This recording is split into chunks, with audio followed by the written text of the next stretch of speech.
저는 딱히 홈버프 그런 거 신경은 안 쓰는데 뭔가 있는 것 같기도 하고 그런 것 같아요. RNG, they don't wait for that.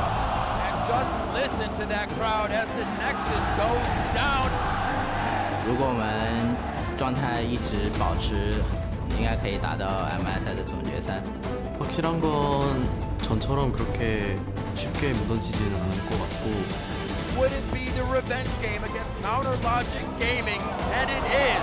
SKT will continue to put wins in the win column. And that is gonna be the ace. SK Telecom with some confidence back. 我觉得 CLG 的 AD Sticks 让我蛮感到惊讶。 A triple kill. They're gonna win the ace. Bluebird is out. CLG. Do you believe, Kobe? We've proven in the group stages that we can beat every single team.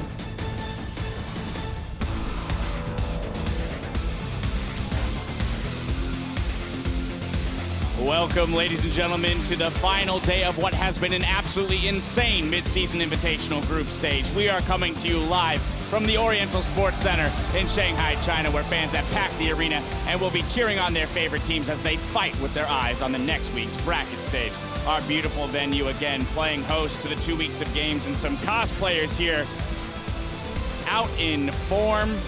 Fans ready as ever to cheer on their favorite teams. Flash Wolves making their way into their practice room. They've got a couple big games ahead of them, jockeying for position in the playoffs, and Supermassive taking to the stage, looking to go out swinging. Hello, everyone. I'm James Dash Patterson, and joining me on the analyst desk today is Clement Chu, Mitch Krepo Vorspals, and Sam Kobe Hartman Kensler. Gentlemen, I mean, it's been a great ride so far, but is it safe to say that the way that this tournament is shaping up, we could be in for one of the best league tournaments we've seen in a long time? Yeah, and I think it's telling that everyone is super excited for the next stage because nobody knows, what's gonna turn out now. With the fall of SKT, there's not gonna be that dominating force coming in. Maybe it is even RNG. They've actually replaced them. Yeah, I'm just really happy I wasn't here day one, wasn't asked for any predictions, so I can just say, yeah, I knew this was going to happen all along. Yeah. Flying under the radar, Krepo is. Well, let's check out how the teams are stacked up going into this final day of group stages. In first place, it's the hometown team, China's Royal Never Give Up. Then tied for second, once again, are North America's Counter Logic Gaming and the LMS's Flash Wolves. SKT are now even with 4 wins and 4 losses, which is good enough for 4th place. Europe's G2 Esports are in 5th, with Turkey's Supermassive in last. But all will be decided with our final day of action, which gets underway with RNG versus Supermassive. Then Flash Wolves will look to claim second with a win over CLG before SKT goes up against G2. If any ties remained at the end of our regularly scheduled broadcast, we'll immediately play out any required tiebreakers, up to a maximum of 2 tiebreakers that we have today. So not in for the longest day ever, but possibly a couple of really exciting ones that really come down to the wire and determine some serious positional advantages when it comes to the bracket stages. Yeah, I mean, G2 technically could still get in. If they win both their games today and SKT lose both their games, then you still have a shot at a number one seed. We can get our seed back. But yeah, Perks tweeted, is like, yeah, we need to go 3-0 today. And a lot of people's like, Perks, you only play 2 games. But that's obviously including the tiebreaker. But that is the right mindset, exactly. Just like we're gonna fire through all 3 games. If that's what they're gonna do, they can at least take care of things on their end, and then they've got to rely on some other stuff to fall. How crazy it is that SKT is coming in as the 4th seed. Like, it doesn't feel real if you're the 1st seed and you're like, wait, I have to play SKT? That's just insane, man. Yeah, for them, the most realistic move is to play CLG in a tiebreaker to maybe get to that 3rd place and avoid RNG in the first round of the bracket stages. We'll see if we can do that. One interesting thing to note, of all the teams here, CLG and RNG are the only 2 teams that have beaten every other team in the tournament so far. Of course, we still have some games to play today, but that's at least indicative of they can beat anyone and they should be confident moving forward. And it speaks to the variability that we've seen in all of these games. So many of these games are coming down to late game team fights or late game Baron steals. These small decisions that teams are making in the late game, easily the standings could be almost completely reversed. Yeah, and it's almost even affecting the draft that teams are doing here, going for very teamfight heavy compositions. We've seen some 1-3-1 compositions, but they decided, you know what, we'll just play them as teamfight anyways. I think I've maybe seen one successful 1-3-1 in the entire tournament. Yeah, like we keep saying, you can play that style, it's just the margin for error is so small, and everyone's going with these Azir comps that have the late game teamfight so secure. It's really risky to try. I just want to say I'm so surprised by CLG's performance here. I think they gain a lot of respect for playing their own style here because we really didn't see them coming in that good individually, but they've been able to drag the game out. They're doing the range supports and all that, and they're winning games. And this is where we saw that margin of error that you're talking about, Kobe, play out. One small mistake, one bad team fight for RNG means that CLG have the opportunity to get back into the game, and they do play it out properly to get it. The game delivered a lot of good things, though, especially in the context of the tournament. It showed us that, yes, you can play aggressive champions. Yes, you can kind of open the map, look for picks, and still snowball and take complete control of the game. Nidalee is still an S-tier jungle, but then even with that 16,000 gold lead that they had at one point, CLG still managed to claw back, and it also showed the other side is like, yeah, this is what we usually talk about, RNG in the LPL. Fantastic early game team, and then a happy little mistake happens sometimes, but it was a little bigger than just a happy little mistake. And the thing is, after that game, even though it was such an amazing, ridiculous comeback for CLG, I'm almost more fearful of RNG than I was before. RNG have proved they can run the Nidalee style, they can run with an assassin in the mid lane. They did it against G2 as well, and they won team fights with an assassin in the mid lane versus an Azir comp. It's really scary to go up against them. They basically should have had that game if it wasn't for the epic comeback there from CLG. Yeah, and I look at CLG, like they're playing Azir into Faker LeBlanc, and they're getting away with it, but RNG are actually just blowing them up.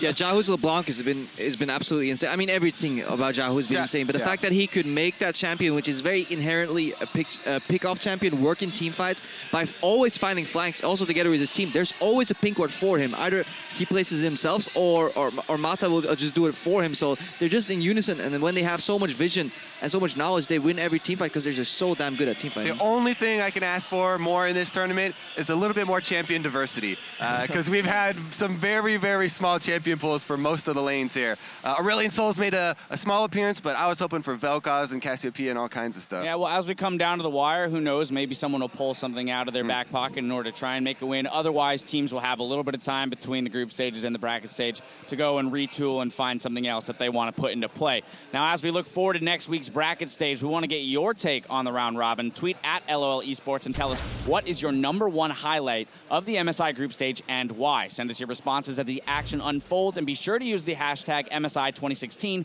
so we can get your take later today. And with the playoffs on the horizon, be sure to stand behind your region, equip your MSI in-game icons, and help your team continue to own the Rift while chasing that Party IP weekend. Party IP weekend never hurt anybody, right? Yeah. Nope. I would be happy to get that in North America. Not a party without an IP party. Something. That was terrible. There we go. Yeah, right, it was. Let's keep rolling. Moving on. All right, well, as Royal and Supermassive take to the stage for Game 1, we'll get a closer look at one of the game's greats.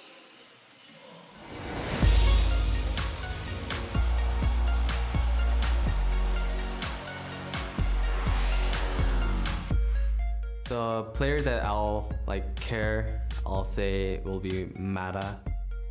Like, he was like a player that I admired a lot when I was like not a professional player, because I thought he was really smart about the game, and then actually put a lot of time to analyze like what's the best way to win the game.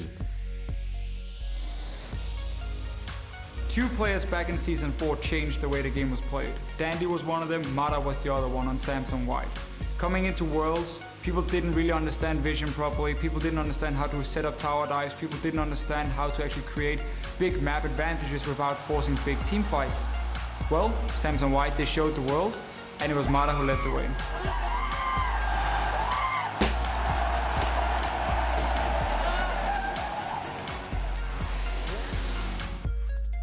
Mata was the first support after Mad Life that was ultimately God tier. When he played, he was the master of the map. Anytime I ask Afro what he thinks about Mata, he has really good things to say about him. And Zach doesn't usually say that about a lot of players.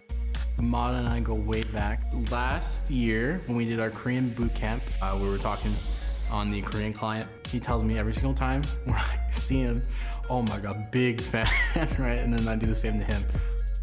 He also has these great level 1s that can completely screw over the enemy team's strategy, as well as playing a whole variety of supports. And also, he always knows where to be at the right time, and he just enables all of his players on his team to get the most out of them. Any team he is on, he's just ridiculous.